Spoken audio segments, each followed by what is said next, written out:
शेकडो पोरं आयफोन घेऊन आले पोलीस ठाण्यात। गर्दी बघून पोलीस बुचकळ्यात। भयानक प्रकार। शहरातील तरुणी घाबरल्या। शहरात अशी कोणती घटना घडली की लोकांचे चेहरे पांढरे पडले? काय भीती, कोणता धोका, काय चाललंय हे? सरहानपूरचं वातावरण त्या सकाळी काहीतरी वेगळंच होतं। हवेत एक अनामिक दडपण, गल्लीबोळात कुजबुज, दुकाने अर्धवट उघडी, लोकांचे डोळे एका दिशेने पोलीस ठाण्याकडे। कारण तेच होतंच। अचानक शहरभरातून विचित्र बातम्या पसरायला लागल्या। शेकडो तरुण काहीतरी हातात घेऊन पोलीस ठाण्याकडे निघाले होते। म्हणजे साधी तक्रार नव्हे, एकसारखा राग, एकसारखा गोंधळ, एकसारखी धडपड। पोलीस ठाण्याच्या बाहेर तरुणांची लांबलचक रांग। काही जण तणावाखाली, काही जण भांबावलेले, काही संतापाने पेटलेले। गर्दी एवढी की आत बाहेर होणेही कठीण। पोलिसांना आधी वाटलं कदाचित कोणती भांडणाची केस, कदाचित एखादा राजकीय मुद्दा, पण जे दिसतं ते होतं पूर्णतः वेगळंच। प्रत्येक तरुणाच्या हातात एकसारखं काहीतरी होतं।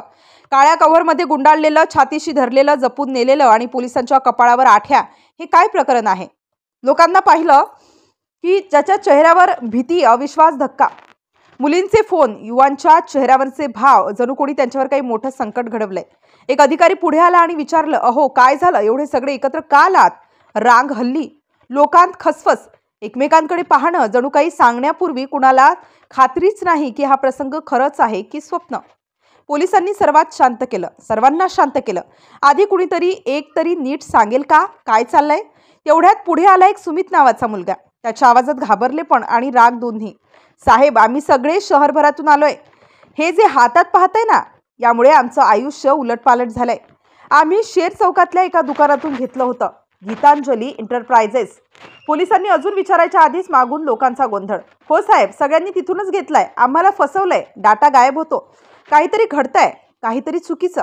पोलीस आता पूर्णपणे अलर्ट। एक अधिकारी म्हणाला, अहो समजून सांगा, वस्तू खराब झाली आहे का? काय झालंय? एखाद्या दिवशी कळलं असेल तर? हे ऐकून तरुणांनी एकमेकांकडे पाहिलं। कोणीही लगेच सांगायला तयार नव्हतं।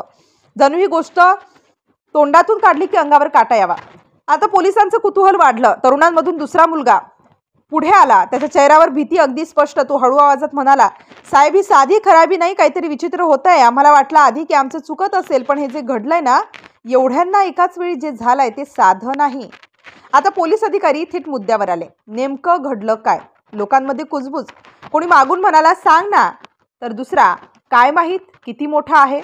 पोलीस ठाण्यातील वातावरण अधिकच गंभीर झालं आणि तेव्हा त्या सर्व तरुणांनी हळूहळू आपापल्या हातातील वस्तू दाखवायला सुरुवात केली। डझनभर, नंतर आणखी।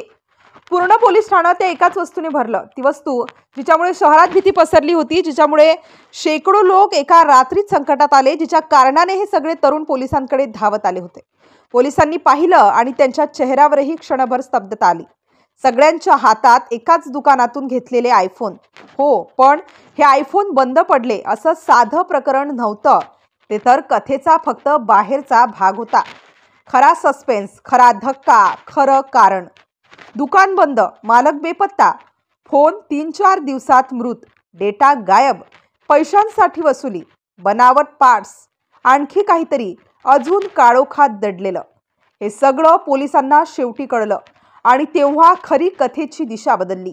कारण त्या आयफोन्समध्ये जे सापडलं ते फक्त बिघाड नव्हतं, ते एका मोठ्या खेळाचं सुराग होते।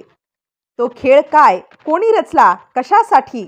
शेवटी उघड झालेलं सत्य एकदम शेवटच्या क्षणी पोलिसांनी सगळ्यांना शांत बसवून सांगितलं, हे सरळ सरळ तांत्रिक बिघाड नाही। तुमच्या सगळ्यांच्या फोनमध्ये जुने बिर्स्ट आणि काहीतरी हॅक केलेले डिव्हाइस बसवून विकले गेले होते।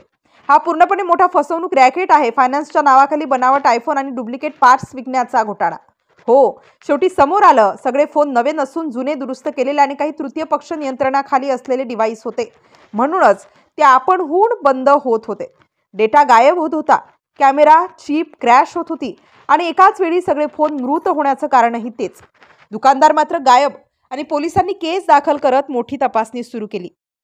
सरहानपूरमधली आयफोन मिस्ट्री त्या दिवशी उलगडली, पण शहरातल्या दहशतीचा आवाज अजूनही लोकांच्या कानात घुमत होता। कथा इथे संपत नाही, फक्त पहिला पडदा पडला।